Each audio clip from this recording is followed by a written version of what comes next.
தாவேக்காவுடைய நிர்வாகி super star Rajinikanth அவர்களை பார்த்து மன வலிமை இல்லை அப்படின்னு சொல்லி ஒரு அவதூறாக பேசியிருக்கிறாரு. இதை கண்டிச்சு அதிமுகவினுடைய பொதுச் செயலாளர் எடப்பாடி கே பழனிசாமி அவர்கள் ஒரு முகநூல் பக்கத்துல ஒரு பதிவை போட்டிருக்கிறாங்க. அதை பத்தி நம்ம பார்க்க போறோம். அனைவருக்கும் வணக்கம். தொடர்ந்து ஆதரவளித்து வர அனைத்து அனுபவங்களுக்கும் மிக்க நன்றி. ஃபர்ஸ்ட் டைம் இந்த சேனலை நீங்க பாக்குறீங்க அப்படின்னா சப்ஸ்கிரைப் பண்ணி பாருங்க. வாங்க வீடியோக்குள்ள போகலாம். தமிழக வெற்றி கழகத்துல ஒரு முக்கிய நிர்வாகியாக இருக்கக்கூடியவர் யாருன்னா ஆதவ் அர்ஜுனா.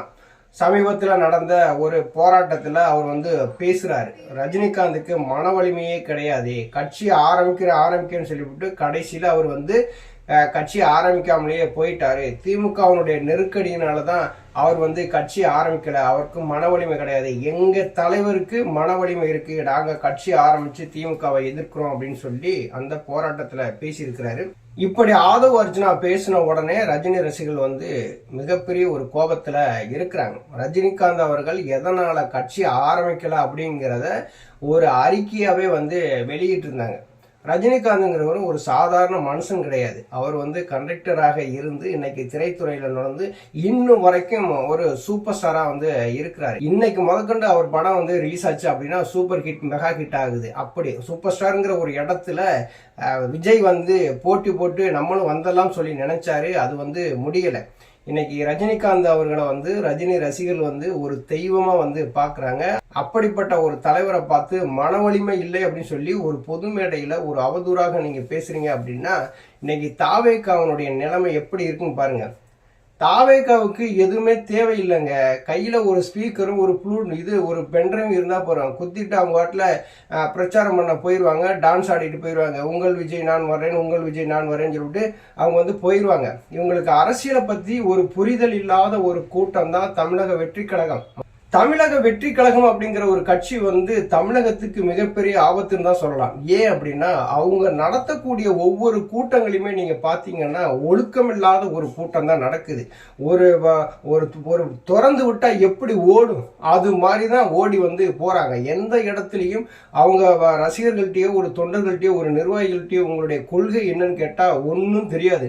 நீங்க கொள்கை தலைவரோட 5 பேரை தேர்ந்தெடுத்து வச்சிருக்கீங்க, அவங்களுடைய பெயரையாவது சொல்லுங்க அப்படின்னா அதுவுமே தெரியாது. அவங்களுக்கு தெரிந்தது எல்லாம் என்னன்னா டிவிகே விஜய் விஜய் விஜய், இதை தவிர்த்து அவங்களுக்கு எதுவுமே தெரியாது.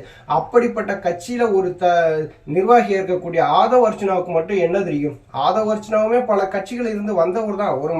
ஒரு மக்கள் காசுல கொள்ளையடித்து மக்களை பலவீனப்படுத்தி மக்களை அழுக வச்சு மக்களை துன்புறுத்த வச்சு மக்களுடைய ஏழை எளிய மக்களுடைய வயிற்றுல அடிச்சு அந்த லாட்ரி பணம் தானே இன்னைக்கு ஆதவ் அர்ஜுனாவை இந்த நிலைமைக்கு கொண்டாந்து நிப்பாட்டி இருக்கு. நானும் ஒரு கட்சியில ஒரு பெரிய நிர்வாகி அப்படின்ட்டு அவர் சொல்றாரு. ரஜினிகாந்துக்கு மன வலிமை இல்லை, எங்க தலைவருக்கு மன வலிமை இருக்கு அப்படின்னா உங்க தலைவருக்கு என்ன மன வலிமை இருக்கு அதை சொல்லுங்க முதல்ல. ரஜினிகாந்த் அப்படிங்கிறவர் பாத்தீங்கன்னா ஒரு சூப்பர் ஸ்டாரா இருந்தவர், திரையுலகத்துல ஒரு ஆளுமையாக இருந்தவர், புரட்சி தலைவர் எம்ஜிஆர், புரட்சி தலைவி அம்மா அவர்களோட நன்மதிப்பை பெற்றவர். இன்னைக்கு எடப்பாடி பழனிசாமி அவருக்கு கூட நெருங்கிய நட்புறவுல இருக்கிறவர். இப்படி அவர் சொன்னா அவர் எந்த கட்சிக்கு ஆதரவு தெரிவிக்கிறாரோ அந்த கட்சி வெற்றி பெறக்கூடிய அளவுக்கு மக்கள் செல்வாக்கோடையும் ரசிகர்கள் செல்வாக்கோடையும் இருக்கிற ஒரு தலைவரை பார்த்து அவரை பார்த்து நீங்க மன வலிமை இல்லை அப்படின்னு சொல்லி நீங்க பேசுறது இங்க ரசிகர்கள்ட்டே பாத்தீங்கன்னா மிகப்பெரிய ஒரு கோபத்தை உண்டு பண்ணியிருக்கு. எப்படி வாக்கு சேகரிக்கணும் கூட தெரியல இன்னைக்கு தாவேக்காவில் இருக்கிறவங்க. இப்ப ரஜினிகாந்த் இப்படி பேசுறீங்கன்னா ரசிகர்கள் யாராவது ஓட்டு போடுவாங்களா தாவேக்காவுக்கு? கொஞ்சம் யோசிச்சு பாருங்களேன். இப்ப மற்ற கட்சிகள் என்ன பண்ணுவாங்க? அதிமுக, திமுக, இந்த நாம் தமிழர் கட்சி, விடுதலை சிறுத்தைகள், காங்கிரஸ் இவங்க என்ன பண்ணுவாங்கன்னா வாக்குகளை சேகரிக்கிறோம், மக்கள்கிட்ட நமக்கு ஒரு நன்மதிப்பை பெருகணும் அப்படின்னா மேடை போடுவாங்க, பேசுவாங்க, மக்கள்கிட்ட கொள்கைகளை எடுத்து சொல்லுவாங்க, துண்டு பிரசுரம் கொடுப்பாங்க, மக்களுக்கு எதிராக ஆளுங்கட்சி ஒரு அநீதியில ஏற்படுத்தி அந்த இடத்துல போராட்டங்கள் நடத்துவாங்க. ஒவ்வொரு இடங்களையும் தினந்தோறும் மக்கள் சந்திப்பு நடத்துவாங்க, என்ன குறைன்னு சொல்லி கேட்பாங்க. இவ்வளவு வேலைகள் இருக்குது. ஆனா தாவேக்காவுக்கு அதெல்லாம் கிடையாதுங்க. ஒரு ஸ்பீக்கர் ஒரு பென்ட்ரைவை குத்திக்கிட்டு அவங்கள்ட்ட போயிடுவாங்க, உங்கள் விஜய் உயிரான வரவா அப்படின்னு சொல்லிவிட்டு அவங்க வாட்டில் ஆடிக்கிட்டு அவங்க வாட்டில் போயிடுவாங்க. அவங்களுக்கு பிரச்சனை அதுதான். அந்த பாட்டை போட்டுட்டு டான்ஸ் ஆடினா போதும் அப்படிங்கிற ஒரு கதையாக தான் அவங்க இருக்கிறாங்க. ரஜினிகாந்த் அவர்கள் வந்து ஏன் அரசியலுக்குள்ள வரல அப்படின்னு சொல்லிவிட்டு அவர் விரிவா ஒரு விளக்கமே வந்து கொடுத்திருந்தார், ஒரு அறிக்கையை வந்து வெளியிட்டு இருந்தார். அப்ப வந்து கோவிட் டைம், மக்கள் வந்து மிகப்பெரிய அளவுல ஒரு பாதிப்புல இருந்தாங்க. தேர்தல் நெருங்குது. அந்த நேரத்துல போய் 2021 சட்டசபை தேர்தல்லாம் வரும்போது பாத்தீங்கன்னா ஏகப்பட்ட கண்டிஷன் இருந்துச்சு. அது வந்து இடைவெளியை வந்து மெயின்டைன் பண்ணணும், ஒரு குறிப்பிட்ட நபருக்கு மேலே இருக்கக்கூடாது, கொரோனா தொற்று அவ்வளவு பயங்கரமா வந்து இருந்தது. அப்ப இந்த சூழ்நிலையில நம்ம ஒரு கட்சியை ஆரம்பிச்சோம் அப்படின்னா நமக்கு இருக்கிற ரசிகர்கள் கூட்டம் வந்து ஒரு இடத்துல திரண்டுறாங்க அப்படின்னா யாரையும் வந்து கட்டுப்படுத்த முடியாது. அதனால வந்து கொரோனா தொற்று பரவுறதுக்கு வந்து வாய்ப்புகள் வந்து நிறைய இருக்குது. அதனால என்னுடைய ரசிகர்களை நான் வந்து பலிகடாக ஆக்க முடியாது, உயிர் பலி ஏற்படுற அளவுக்கு நான் பலிகடை ஆக்க முடியாது, நான் வந்து அரசியலிருந்து ஒதுங்கிறேன்னு சொல்லிட்டு தெளிவான ஒரு அறிக்கையை வெளியிட்டாரு சூப்பர் ஸ்டார் ரஜினிகாந்த் அவர்கள். யாருக்கும் பயந்து அவர் வந்து அரசியல் விட்டு ஒதுங்கவே கிடையாது, யாருக்கும் பயந்து ஒதுங்கலை. புரட்சி தலைவி அம்மா அவர்களும் உயிரோட இல்லை, இன்னைக்கு வந்து கலைஞர் அவர்களும் உயிரோட இல்லை. 2 பேரும் இல்லாத டயத்துல ஒரு அரசியல் கட்சி ஆரம்பிச்சு நமக்கு இருக்கிற ரசிகர் செல்வாக்க வச்சு நம்ம வந்து வெற்றி பெற்றணும்னு சொல்லிவிட்டு அவர் வந்து களத்துல இறங்கினாலும் அவர் யோசிச்சது என்ன அப்படின்னா, நம்ம கூட இருக்கிற ரசிகர்கள் பொதுமக்கள் ஒரு பாதுகாப்பா இருக்கணும், கொரோனா பரவலை நம்ம தவிர்க்கணும் அப்படின்னா நம்ம அரசியலுக்குள்ள போகாம இருந்தாலே பாதி அதை தவிர்த்தலாம். ஏன்னா அவர் வந்து ஒரு தேர்தல் பிரச்சாரம் அப்படின்னு சொல்லி ஒரு இடத்துல வந்துட்டாருன்னா கூட்டம் குமிய ஆரம்பிச்சிடும். கொரோனாவெல்லாம் யாரும் பார்க்கவே மாட்டாங்க.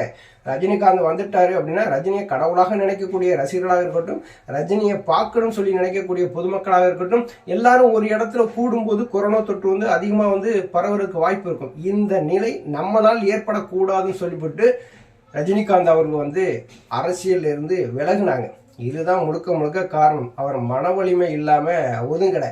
அப்படிப்பட்ட ஒரு திரையுலக ஆளுமையை வந்து மன வலிமை இல்லை அப்படின்னு சொல்லிவிட்டு ஆதவ அர்ச்சனா பேசுறாரு அப்படின்னா விஜய்க்கு என்ன மன வலிமை இருக்கு சொல்லுங்க பாப்போம். விஜய் ஒரு கோழைன்னு தான் சொல்லலாம். கரூர்ல 41 பேர் வந்து கூட்ட நெரிசல் சிக்கி இறந்து போயிருக்கிறாங்க.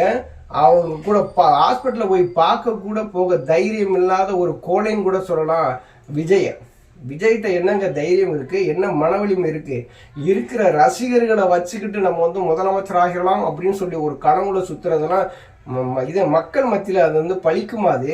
நீ மக்களுக்காக என்ன செஞ்ச அப்படின்னு சொல்லி கேட்பாங்கல்ல. ரஜினிகாந்தை நீங்க வந்து பேசுறதுக்கு முன்னாடி நம்ம யாரு அப்படின்னு சொல்லி வந்து பேசணும். இன்னைக்கு ரஜினிகாந்த் அவர்களை பேசின உடனே இன்னைக்கு எஸ்பி வேலுமணியாக இருக்கட்டும், அதிமுகவுடைய பொதுச் செயலாளர் எடப்பாடி கே பழனிசாமியாக இருக்கட்டும், இன்னைக்கு வந்து கண்டனங்களை வந்து தெரிவிச்சிருக்காங்க. அவர் வந்து மிகப்பெரிய ஆளுமை, புரட்சி தலைவர் எம்ஜிஆர், புரட்சி தலைவி அம்மா அவர்களோட நட்புறவோடு வந்து இருந்தவங்க. இப்படிப்பட்ட ஒரு தலைவரை வந்து நீங்க வந்து அவதூறு பேசுறது இதனால வந்து ஏற்றுக்க முடியாது, கண்டிக்கத்தக்கது அப்படின்னு சொல்லி அவங்க இன்னைக்கு வந்து பதிவுகள் வந்து போட்டிருக்காங்க.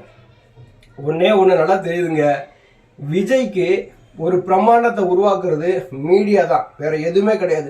2 நாளைக்கு விஜய் வரும்போது மீடியா கம்முன்னு ஒரு பக்கம் இருந்துட்டாங்கன்னு வச்சுங்களேன், விஜய் எல்லாம் யாரோன்னு சொல்லிட்டு தூரம் போயிடுவாங்க.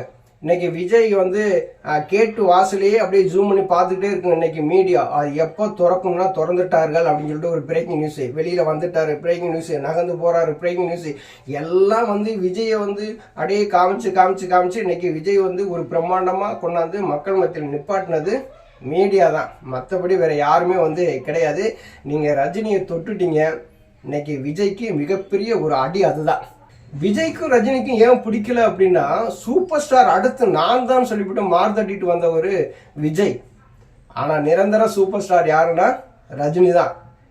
இன்னைக்கு விஜய் அவர்கள் ஒரு படத்தை ரிலீஸ் பண்ண முடியாம தத்தளிச்சுட்டு கிடக்குறாரு. சூப்பர் ஸ்டாருங்கிறாரு, நான் அரசியலுக்கு வர்றேன் அப்படிங்கிறாரு, மக்களுக்கு செய்ய போறேங்கிறாரு, நான் வந்து எனக்கு கிடைச்ச அந்த கோடிகளை எல்லாம் விட்டுட்டு நான் உங்களுக்கு மத்தியில் வந்திருக்கேன் அப்படின்னு சொல்றாரு. ஒரு படத்தை ரிலீஸ் பண்றதுக்கு நீங்க என்ன நடவடிக்கை எடுத்தீங்க? காசை கொடுத்தாங்க, படத்துல நடிச்சிட்டீங்க, வந்துட்டீங்க. அந்த தயாரிப்பாளருக்கு ஏதாவது உங்களுக்கு வந்து உறுதுணையா நீங்க இருந்திருக்கீங்களா?